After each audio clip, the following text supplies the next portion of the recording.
Am I the a-hole for naming my adoptive parents as my parents instead of my bio parents in an article about me? This is kind of emotional for me, so please be nice even if I suck here.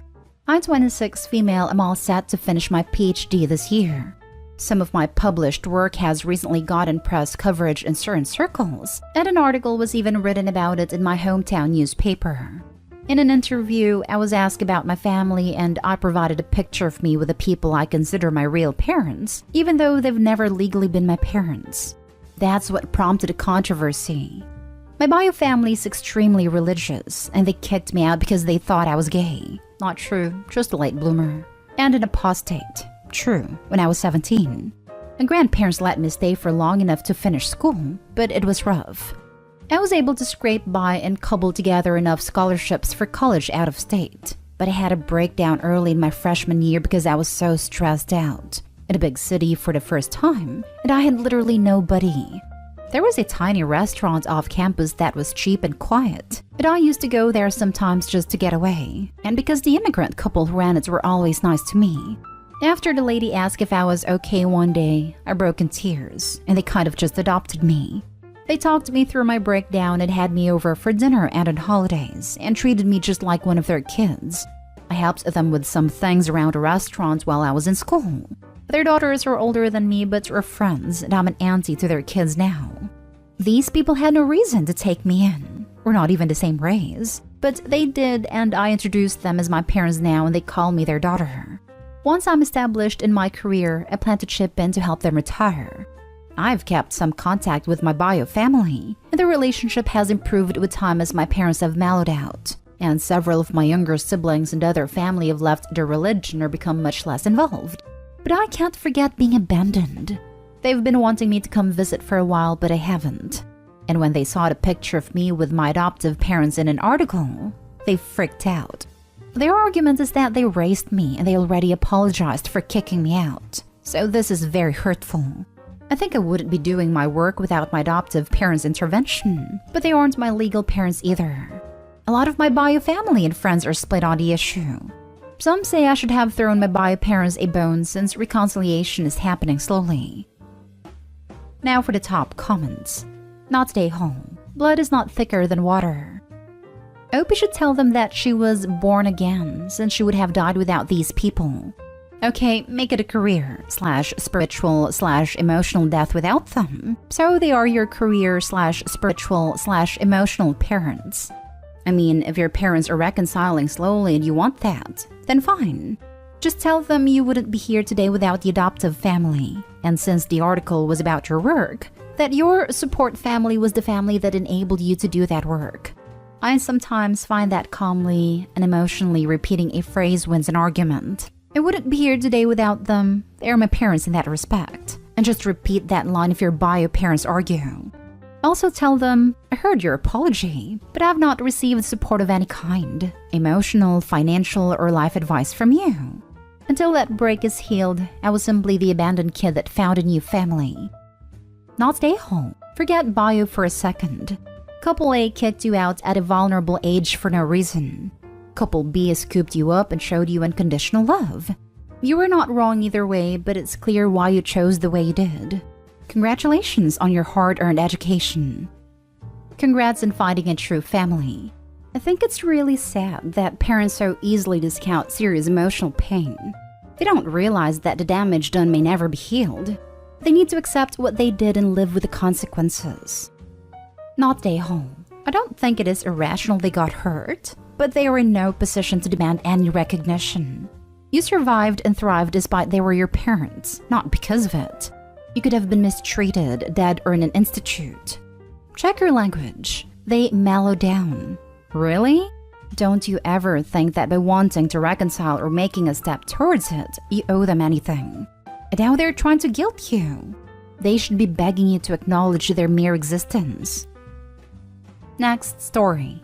Am I the a-hole for blackmailing my mother and airing out her finances to the family? For quick backstory, my mother is a textbook narcissist, and her whole family has always tiptoed around her feelings since she had a kid at 15 and had to give it up for adoption, as my grandparents refused to quit their jobs to care for a baby. Her parents have literally bought her houses and gift her 20 to 50,000 a year. I, 25 female, and my fiancé, 27 male, just got our first home together. The down payment was 12,000, and my mom offered 3,000 towards it to help us out. I did not ask. She offered, and we would have waited a few more months, no problem. Anyway, this year my grandfather passed and she got well over 80,000 handed to her, so it's not like she needed that 3,000. Long story short, one of our appliances was on the fritz, and I told mom I didn't have time to talk because I was working on our appliance. Within an hour, my cousin calls me from my nan's house to say mom and nan are on the phone, and nan is saying things like, "Who cares if it's broken? Let her buy a new one. You just bought her a house. You better not give her a dime." Which, 1, it's fixed, it works fine. 2, I didn't ask for a dime. 3, I never said it was broken or had to be replaced. And 4, she did not buy us a house. This absolutely set me off. I sent my cousin our closing documents and it shows gifted amount from blank. I also sent screenshots of my conversations with my mom talking about this cousin was recently visiting. Mom saying things like, she can't have an eating disorder when all she did was eat when she was here. I was basically saying don't believe her because all she does is talk crap. Look at what she has to say about you as soon as you leave, after acting fake AF all week. I found out mom has been telling her whole side of the family she purchased our home for us and has been sending us money for bills because we are so bad with money. I was pissed by this as well. I suspect this stems from her jealousy as I started working at her old job, surpassed her position, and not only do I make more money than her, they are paying for my BA to promote me further. After some super sleuthing on my end, I found out mom got 20,000 from nan the same month we bought our house because she needed help since she bought a house for her daughter, when in reality she spent it all on drugs and fancy dinners with men who don't value her. After I sent all my supporting documents and screenshots to the family with her bragging about a pound of weed getting shipped to her house and everything else she wastes money on, I'm now being berated and being told I am the source of all the drama that I should kept my mouth shut. That this is essentially blackmail and I'm trying to destroy our family. I told my mom's twin this has been brewing for years, and her family didn't do my mom any favors by letting her get away with everything since her teen pregnancy. And it's unfair to saddle me with the responsibility now. It's been over a month with little contact from my mother, and her twin still pestering me to apologize and include her in my wedding planning. So am I the a-hole? Not the a-hole. What a disaster. Don't apologize. You had enough and told the truth of it all. I'd stay in no contact with them if I were you. Who wants that kind of grief in their life? Not me, and neither should you, OP. SMH. They clearly don't know what blackmail is. OP isn't requiring someone to give them something or they will do something. Not the a-hole regardless. I will go with not the a-hole. Mostly because you wouldn't be airing screenshots if your mother hasn't been lying about stuff in the first place. In a way, she was defaming your character and you proved it wrong. Your family's the reason for all of this, since instead of getting therapy for your mother, they kept paying her up. Your mother's twin is mad because you broke the status quo of letting OP's mom have her way, stood your ground and proved her wrong. You should consider if you want to keep a relationship with these people and set some boundaries. I would also give back the 3,000 to your mom and send a transaction copy to everyone before she can lie about that too. It's easy to call it just drama when we aren't in the receiving end of countless abuse and broken boundaries. Not the a-hole, as I'm guessing you have had years of her gaslighting your family and knew you needed to back up your story with evidence. You're the family scapegoat. The twin is nuts too. She just doesn't want to have to deal with your mom anymore and is looking to dump her on you. She sounds like she hasn't emotionally matured past 15, as no one has allowed her. It is too late now. Free advice, just sit back and feel how much less stress you are under now that she is gone. Next story is titled, Am I the a-hole for giving my sister brutal honesty? My sister is morbidly obese, technically speaking. She's 100 pounds overweight. For a while, my folks have been concerned. When they've brought up concerns to me, I've shared my concerns, as has her doctor. I think out of fear of potentially losing her/her cutting off communication with them, my parents have said nothing to her. For the longest time, I said nothing, I figured it was a no-win situation for me, and just that my siblings' weight didn't seem to be something I needed to throw my hat in the ring on. Right now, she's unemployed, and my parents are footing the bill for her everything. Rent, food, entertainment, everything she does right now is paid for by them. Because they were redoing the floors and because of an asbestos problem that the apartment building management found, she just spent 10 days with me. I work from home, so we were around each other the full 10 days and I got to see how she lives. This girl casually ran up a $90 bill just in snacks alone. Her day's 3 meals, snacks, TV, and YouTube. On her last nights here, I decided to take her out to dinner. Problems arose when she literally tore the pants button off trying to get it to fasten. I don't know if she meant it rhetorically or what, but she asked, "Why is this happening?" I told her that it's because she has a poor diet and lives an unhealthy lifestyle. I warned her that if she kept it up, there were going to be many more clothes malfunctions down the road. I told her I was scared for her future. She believes I'm the a-hole for giving that answer and has labeled it as body shaming. I don't label it as such because I never mentioned her body and I never called her fat. I kept it about her lifestyle and her diet. Am I the a-hole? Now for the comments. Not a-hole. Body shaming is totally different, and people need to stop using body positivity as an excuse to be unhealthy. I do agree so much here. I was even accused of body shaming by giving tips to get fit to someone who was posting about being overweight since the lockdown. I just don't get it. Did a person ask for tips? If they did, then absolutely. If the person was just complaining and you offered and asked for advice, then yeah, that's an a-hole move. Sometimes people just want to shout into the void about something and be heard. It may or may not be part of their process of coming to terms with the situation. They weren't asking for help. They're just processing their emotions out loud, so to speak. If they keep complaining and don't ever take action, well, sucks for them. They lose the right to complain. If they complain for a bit and then eventually take steps to fix the issue, then it's just their process of figuring things out. Not stay home. We have a major problem right now in figuring out the line between body shaming and your lifestyle is killing you. Maybe you could ask her if there is anything you can do to help her change her lifestyle. That's a line that I guess I didn't toe very well. I ditto the suggestion of asking her if there are things you can do to help.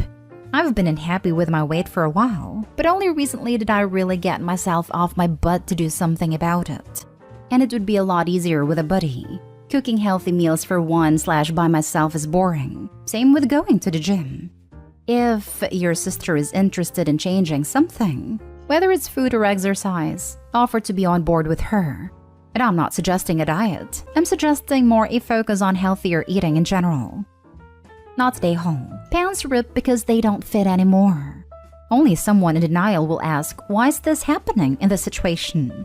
She asked, you answered. I thought you answered quite kindly and in a manner that spoke of concern, not fat shaming. Hopefully she thinks about it. Exactly. The cold answer would have been, you got too big for those pants. Now for the last story. Am I the a-hole for leaving my husband passed out on our lawn? My female 30 and my husband male 32 have a toddler together. Our property has no fence. I was inside. My husband was sitting on the porch watching our son, and our son was playing on the lawn. All of a sudden, I heard my kid wailing and rushed outside. He had fallen and scraped his knee. I saw my husband head over before me, which makes sense because he was closer than I was. But when he squatted down to help, he fainted. The exact timing isn't clear. I don't know if he squatted and then fainted or fainted mid-squat. I just know he was passed out on the grass by the time I got there.